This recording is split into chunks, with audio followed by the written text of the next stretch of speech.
At the bustling JFK airport, Michael Turner, a millionaire businessman known for his charm and ruthless deals, was rushing to board his private jet when he suddenly froze mid-step, his eyes locked on a woman standing by the boarding gate, holding the hands of two identical little boys. It took him less than a second to recognize her. Jasmine. His ex-wife, the woman he had once loved deeply but walked away from 8 years ago, chasing wealth and status over family. Jasmine looked stunning, yet there was a quiet strength in her gaze. He remembered the night he had left her in their small apartment, telling himself she deserved better, but never once checking back to see if she was okay. Now the twins' faces stopped. His breath.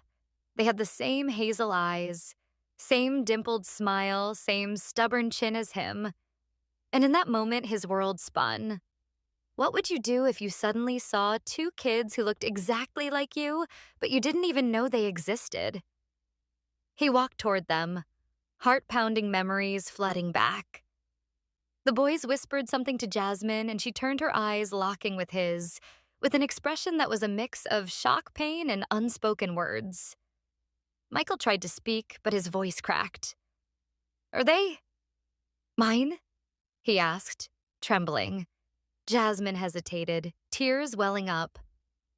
"You left before I could tell you," she said softly. "I didn't want your money. I wanted you, but you made your choice."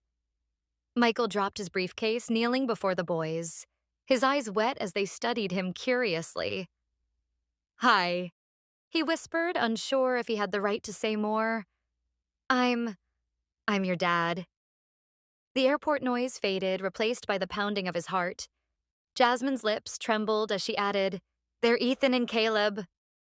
The boys looked at each other, then at him, and for the first time smiled together, something inside. Michael broke wide open. The jet could wait. The deals could collapse. Nothing mattered except this moment. "Please," he said, looking up at Jasmine, "let me make it right."